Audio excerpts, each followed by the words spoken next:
സ്ഥാനാർത്ഥികളെ സാധാരണ ഇലക്ഷൻ പ്രഖ്യാപിച്ചിട്ട് ഒരാഴ്ച കഴിഞ്ഞിട്ടാണ് പ്രഖ്യാപിക്കാറുള്ളത്. ഇത് ഇലക്ഷൻ പ്രഖ്യാപിച്ച അന്ന് രാത്രി തന്നെ അഖിലേന്ത്യാ കോൺഗ്രസ് കമ്മിറ്റി നമ്മുടെ സ്ഥാനാർത്ഥികളെ പ്രഖ്യാപിച്ച് നമുക്കൊരു മുൻതൂക്കം തന്നു. അതിന് നേതൃത്വം കൊടുത്ത ശ്രീ കെ.സി. വേണുഗോപാലിനെ ഞാൻ പ്രത്യേകമായി ഈ അവസരത്തിൽ നന്ദി പറയുന്നു. തെരഞ്ഞെടുപ്പിൻ്റെ ഓരോ ഘട്ടത്തിലും അദ്ദേഹവും കേരളത്തിൻ്റെ ഇൻചാർജായ ശ്രീമതി ദീപാദാസ് മുൻഷിയും 2 AICC ഭാരവാഹികൾ ശ്രീ മൂന്ന് പേർ പി.വി. മോഹനും അതുപോലെ മൻസൂർ ഖാനും ശ്രീ അറിവഴകൻ ഉൾപ്പെടെ അവരുടെ ഒരു സാന്നിധ്യവും അവരുടെ പ്രസൻസും ഉണ്ടായി. അഖിലേന്ത്യാ കോൺഗ്രസ് കമ്മിറ്റി കേരളത്തിലെ കോൺഗ്രസ് ലീഡർഷിപ്പിന് UDF ലീഡർഷിപ്പിന് നൽകിയ പിന്തുണയ്ക്ക് ഞാൻ ആദ്യം നന്ദി പറയാം. KPCC പ്രസിഡന്റ് ശ്രീ കെ സുധാകരൻ്റെ നേതൃത്വത്തിൽ KPCCയുടെ ഭാരവാഹികൾ ഒരു ടീമായി നിന്നു.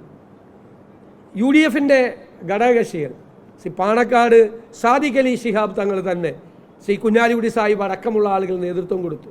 ഘടകകക്ഷി നേതാക്കൾ എല്ലാവരും, UDF secretary Shri CP John അടക്കം ഉള്ള മുഴുവൻ നേതാക്കന്മാരും ഒരു പാർട്ടിയെ പോലെയാണ് പ്രവർത്തിച്ചത്. UDFൻ്റെ കോൺഗ്രസിനകത്തെയും ഐക്യമാണ്.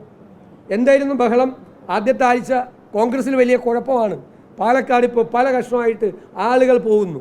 അന്ന് ഞങ്ങൾ പറഞ്ഞു കോൺഗ്രസ്സിലല്ല കുഴപ്പം, UDFലല്ല കുഴപ്പം, കുഴപ്പം CPMലും കുഴപ്പം BJPയിലുമാണ് എന്ന് ഞങ്ങൾ നേരത്തെ തന്നെ ഞങ്ങൾ പറഞ്ഞത്. അതാണല്ലോ ഇപ്പോൾ സംഭവിച്ചത്.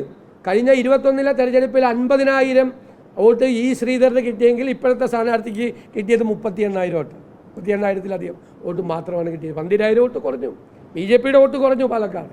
അപ്പോൾ ഇതാണ് തെരഞ്ഞെടുപ്പ്. അപ്പോൾ ഈ തെരഞ്ഞെടുപ്പ് നൽകുന്നൊരു വലിയ പാഠമുണ്ട്. ആ പാഠം ജനങ്ങൾ ഞങ്ങൾക്ക് നൽകിയ പാഠമാണ്.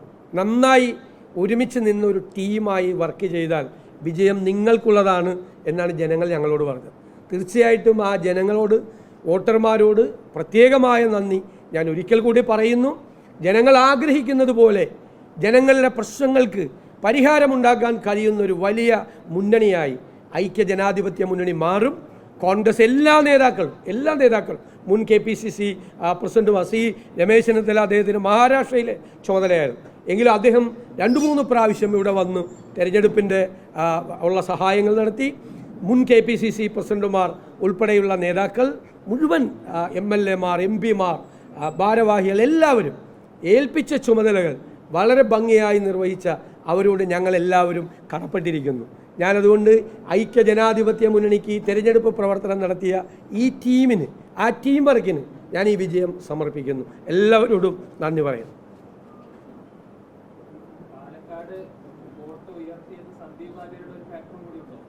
അല്ല, തീർച്ചയായിട്ടും തിരഞ്ഞെടുപ്പിൽ ഒരുപാട്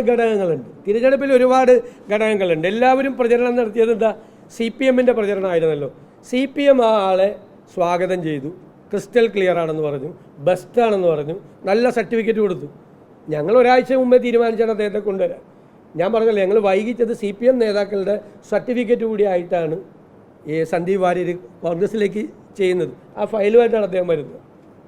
എന്നിട്ട് ഈ ഇരുണ്ട് നേരം വെളുക്കുന്നതിന് മുമ്പ് ഈ CPM നേതാക്കളെല്ലാം മറഞ്ഞു. പിന്നെ എന്തെല്ലാം വർഗീയ പ്രചരണമാണ് നടത്തിയത്.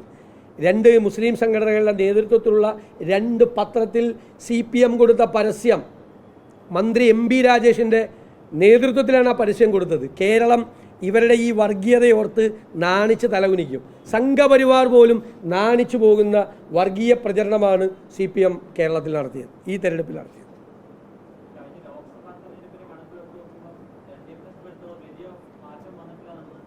ലോകസഭാ തെരഞ്ഞെടുപ്പ് അല്ലല്ലോ സാധാരണ പറയാറുള്ളത്. അല്ലല്ല, ഞാൻ പറയാം, അങ്ങനെയാണെങ്കിൽ നമ്മൾ അസംബ്ലി തെരഞ്ഞെടുപ്പിൽ ലോകസഭാ ആ വോട്ടാണ് കിട്ടിയത് 3-ാം സ്ഥാനത്താണ്. അത് തന്നെ, വോട്ടിലൊരു മാറ്റമില്ല, കാര്യമായിട്ടുള്ളൊരു മാറ്റമില്ല. വോട്ടിൻ്റെ വർധനവിൻ്റെ പ്രപ്പോർഷൻ അനുസരിച്ച് പോലുള്ള മാറ്റമില്ല. വോട്ടിൻ്റെ ഒരു വർധനവുണ്ടല്ലോ. കാരണം അവർക്ക് അന്ന് കിട്ടിയത് 2021 കിട്ടിയത് 36,433, ഇപ്പം 37 സംതിങ്. വോട്ടർ പട്ടികയും വലുതായിട്ടുണ്ട്. അതിൻ്റെ പ്രപ്പോർഷൻ പോലും കിട്ടിയില്ല, അതിൻ്റെ പെർസെൻറ്റേജ് പോലും കിട്ടിയില്ല. 2021 പരമദയനീയമായ സ്ഥിതിയാണ് അവിടെ ഉണ്ടായിരുന്നത്. അത് തന്നെയാണ് അവിടെ നിൽക്കുന്നത്. എവിടെ?